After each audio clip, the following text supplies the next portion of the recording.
Hello and welcome to my entire collection, which is pretty much what you see here. That's because I live in a flat the size of a shoe. I had to adopt the mantra build, destroy and repeat, meaning I have to take apart everything I build pretty much. So throughout the video you'll see various different builds on top of the cabinets here, all except for this one little dog here, and I'll tell you why. So when I first got this Lego all at once like a thief running in the night, we was moving the old mother-in-law and found 2 bin bags under the floor that no one wanted. I remember that first night coming home how excited I was rummaging through these bags, and after 3 hours I built this. I've gotten a little bit better since then. I've also been saving 3 of my chess pieces from my very first video. The line is there to remind me where to look, and the micro caps inspired the whole Lego City series. I'm also keeping this mini World Cup trophy, because that video was a game changer for me, despite no one noticed or cared. I am also developing a bad habit of keeping or collecting these P champions. I only have 5. I told myself I wouldn't get any more when I had 3, and now I have 5. The 6th one is an attempt of the Orville. See if you can spot it. I do like how they're displayed here though, with the nose down and the butt up. But I also have a lot of Lego heads. Some of them are potted already. I should pot more. I am keeping Goofy and Donald though. But this is the place I have or need, living in a small flat with a woman who's been very patient with a man's new and sudden interest. It really is the perfect space for beginners. Everything is close by and organized very simply. I do have one point of warning. Do not get these types of containers, the ones you have to open and close every time. Sure, they keep your Lego safe, but they will drive you mad all the time you're spending opening and closing containers. I only got these because I thought the orange was quite cool, but they've been laughing at me ever since. So one of the reasons you'll be seeing different builds on top of the Lego is because this video's taken a few attempts. I was never quite sure who'd want to watch this, but here we are. But here you can see the bulk of how I've organized my whole Lego.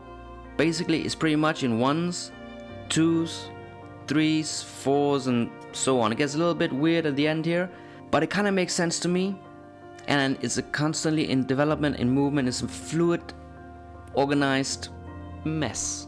It makes sense to me at least. I think it's really good for a beginner to have different types of the same kind of brick in the same place, because you never quite know what you're looking for, and you never quite know what you find either. So I think I got a good thing going on here. Moving on to the drawers, it's quite simple. It's got the thins, thicker. This one's empty apparently. And down here we got some longs and some rounds, my boats and ships cupboard I call it. Moving on to the left side, there's some old builds here and my nightmare drawer, all my technique. I really need to organize this. Moving on. Over here we got my bridges and talls, weird 4s. Under that we have my Lego figures, my skeletons, my pipes and pieces, bips and bobs. And underneath in the bottom here we have my wheels. Coming under the table. Give it a break, will ya? Some of the more cunning viewers would have noticed that these were actually in earlier. Yeah, this is a newer update. I had to move these. They got their own little spot. Then I have wings, I have my 2s, I have my windows and doors. I'm actually not quite sure what these are called, but I have loads of these. On the other side here, the 4s, all my flowers and whatnot, plates, and finally my everything else drawer. Just everything that was too big to fit in its own little jar. It's good to rummage through here and get ideas, but other than that, it's not much to it.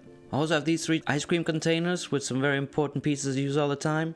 Maybe another video I'll talk more about how I use the pieces and set up my actual workspace. I also have my modulars and a shelf in the bedroom like this. There is room, but this is a problem. Nothing a trip to IKEA can handle. But yeah, here's my corner of the world, how it's set up. Let me know what you think. And as always, it really helps me out if you press the like button while you're here. And if you don't mind, until next time, you have a good day. Cheers, bye.